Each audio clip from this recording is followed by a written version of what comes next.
बेटा अब सो जाओ, 10 बज गए हैं। हम सुबह तक शिमला पहुंच जाएंगे। बस माँ, थोड़ी देर में सो जाऊंगी। ठीक है बेटा। सब ठीक चल रहा था कि अचानक ट्रेन में कुछ अजीब सी हलचल होने लगती है। माँ, ये क्या हो रहा है? पता नहीं, शायद ट्रेन की लाइट में कुछ प्रॉब्लम हो गई है। और एकदम ट्रेन की लाइट बंद हो जाती है। फ़ोन की फ्लैश लाइट जलाकर वो चारों तरफ देखती है। वह ना तो उसकी माँ होती है और ना ही कोई और। वो वहाँ पूरी ट्रेन में बिल्कुल अकेली होती है। माँ, कहाँ हो आप? मुझे डर लग रहा है। वो खूब चिल्लाती है। फिर वो खिड़की से बाहर देखती है।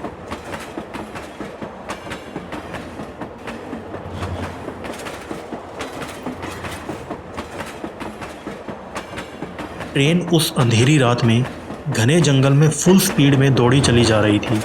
ऐसा लग रहा था कि ये ट्रेन अब शायद कभी नहीं रुकेगी। पता नहीं ये क्या हो रहा है। मेरी माँ भी पता नहीं कहाँ चली गई। अभी तो हम बातें कर रहे थे। माँ, कहाँ हो आप? उसे बस उस ट्रेन की आवाज़ सुनाई दे रही थी, जो धीरे धीरे उसे और भी डरावनी लगती जा रही थी। कुछ देर बाद वो ट्रेन एक स्टेशन पर जाकर रुकती है। भगवान का शुक्र है, कम से कम ये ट्रेन रुकी तो सही। वो बाहर देखती है, पर ये क्या, वो स्टेशन तो बिल्कुल खाली होता है। हाँ, पर एक दुकान खुली होती है जिसमें खाने पीने का काफ़ी सामान होता है। बाहर ही कुछ देखती हूँ। मुझे तो ये ट्रेन ही सबसे डरावनी लग रही है। वो डरते डरते ट्रेन से उतरती है।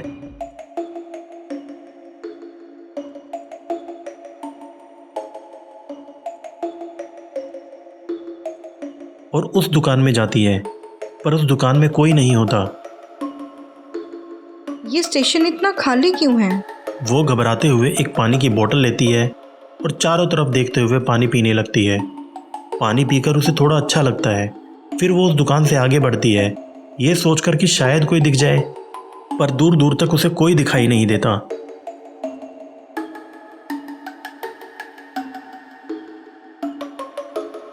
हे भगवान, ये कहाँ आ गई मैं? यहाँ तो दूर दूर तक कोई नहीं दिख रहा।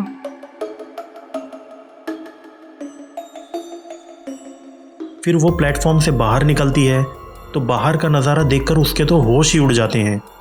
वो देखती है कि प्लेटफॉर्म के बाहर तो सिर्फ बर्फ़ ही बर्फ़ है दूर दूर तक। वो आगे बढ़ती है और दूर एक घर दिखता है जिसकी खिड़की से रोशनी आ रही थी। वहीं जाकर देखती हूँ, शायद कोई मिल जाए। वैसे भी इतनी भयंकर ठंड में तो मेरी कुल्फ़ी ही जम जाएगी। वहाँ से तो इतना दूर नहीं लग रहा था। कुछ देर चलकर वो वहाँ पहुँचती है। वो दरवाजा खटखटाती है। फिर अंदर से एक लड़का दरवाज़ा खोलता है। हाय। हेलो, आप इतनी रात अकेले यहाँ क्या कर रही हो? आओ अंदर आ जाओ, बाहर बहुत ठंड है। थैंक्स।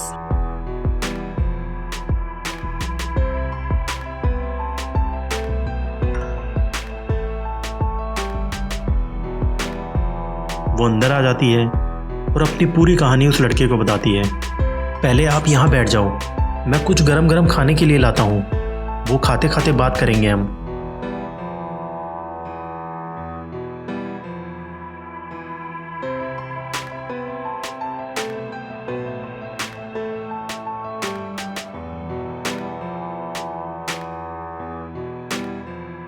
मेरी माँ कहाँ चली गई? अरे अरे, रो नहीं, पहले कुछ खा लो। सुबह होते ही हम दोनों ढूंढने चलेंगे। मुझे आपकी आवाज़ और शक्ल कुछ जानी पहचानी सी लगती है। मुझे सब यही कहते हैं। सब? मुझे तो यहाँ आपके अलावा और कोई इंसान नहीं दिखा। चलो अब ये खा लो, अच्छा लगेगा। बताओ ना, ये जगह ऐसी क्यों है, इतनी अजीब सी? अजीब सी? सच बताऊं तो मुझे आप ही अजीब लग रही हो। क्यों? मैं क्यों अजीब लग रही हूँ आपको? देखो, बाहर यहाँ दूर दूर तक कोई रेलवे स्टेशन नहीं है, इसलिए आपने जो बताया है वैसा हो ही नहीं सकता। मैं झूठ नहीं बोलती। अच्छा ठीक है, पर एक बार बाहर तो देखो। क्या देखूं बाहर?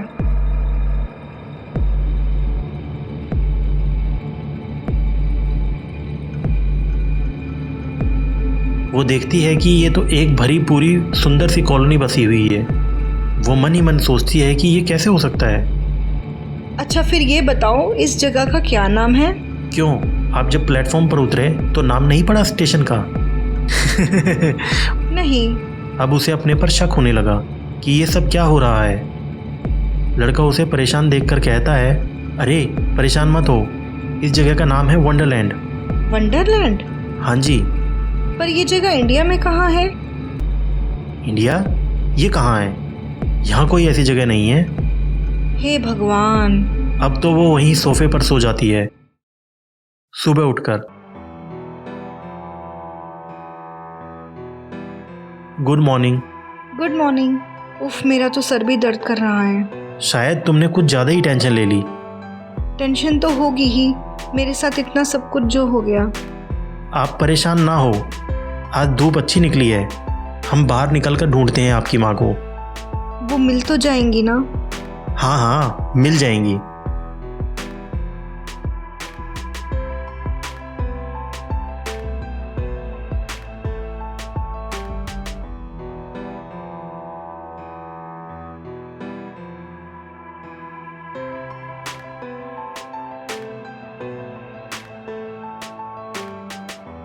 तो जैसे ही बाहर निकलते हैं, एक छोटा बच्चा उस लड़की के पास आकर कहता है कि क्या आप अपनी माँ को ढूंढ रहे हो? हाँ हाँ, कहाँ है वो? पर तुम्हें कैसे पता कि मैं अपनी माँ को ढूंढ रही हूँ? रात को एक आंटी आई थी, रोते रोते बोल रही थी मेरी बेटी कहाँ है। फिर हमने बोला कि सुबह ढूंढने चले गए क्योंकि रात को ढूंढना मुश्किल है। पर तुम्हें कैसे पता कि वो लड़की मैं ही हूँ? हमारा वंडरलैंड ज्यादा बड़ा नहीं है, हम सब एक दूसरे को जानते हैं और आप यहाँ नहीं हो, इसलिए लगा कि शायद आप भी वो लड़की हो। भगवान करे वो मेरी माँ ही हो। वो उस छोटे बच्चे के साथ अपनी माँ के पास जाती है।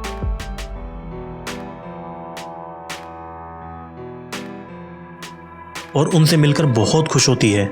माँ आप कहाँ चली गई थी? बेटा, जब आप प्लेटफॉर्म से बाहर निकल रही थी तो मैं आपको आवाज़ दे रही थी, फिर आपका पीछा किया पर आप दूर निकल गई। फिर मैंने ये कॉलोनी देखी तो मैं यहीं रुक गई, ये सोचकर कि आप भी यहीं रुकी होगी। पर आंटी जी, यहाँ तो दूर दूर तक कोई रेलवे स्टेशन नहीं है।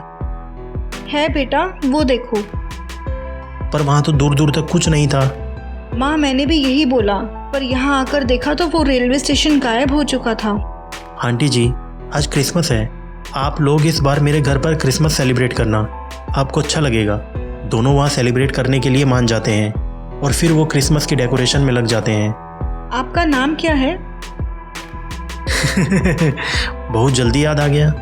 बताओ ना, तब से तो मैं टेंशन में थी। समझ सकता हूँ, मेरा नाम युवेन है। Nice name. Thank you. सब वहाँ क्रिसमस सेलिब्रेट करते हैं। कितना अच्छा लड़का है। मानसी को भी वो मन ही मन पसंद आने लगा था। माँ और बेटी का तो वहाँ से जाने का बिल्कुल भी मन नहीं था। बेटा युवेन, क्या तुम भी हमारे साथ चलोगे? कहाँ? हमारे घर। पर यहाँ से कोई नहीं जा सकता। पर क्यों? क्योंकि इस पूरे प्लेनेट पर केवल यही कॉलोनी है, इसलिए यहाँ से कोई नहीं जा सकता। माँ को ये सुनकर थोड़ा घबराहट हुई, पर मानसी अब मन ही मन खुश थी कि अब वो यहीं युवेन के पास हमेशा के लिए रह पाएगी। और उसकी माँ सोच रही थी कि कितना अच्छा लड़का है, मैं अपनी बेटी की शादी इसी से करूँगी और फिर हम हमेशा खुशी खुशी इस शांति भरी जगह में हमेशा रह सकेंगे। उठो उठो उठो उठो। और अचानक मानसी अपनी आंखें खोलती है और खुद को अपने बेडरूम में पाती है। क्या ये सिर्फ एक सपना था? और सोचकर उदास हो जाती है कि ये तो सिर्फ एक सपना था, और फिर वो अपने काम में लग जाती है।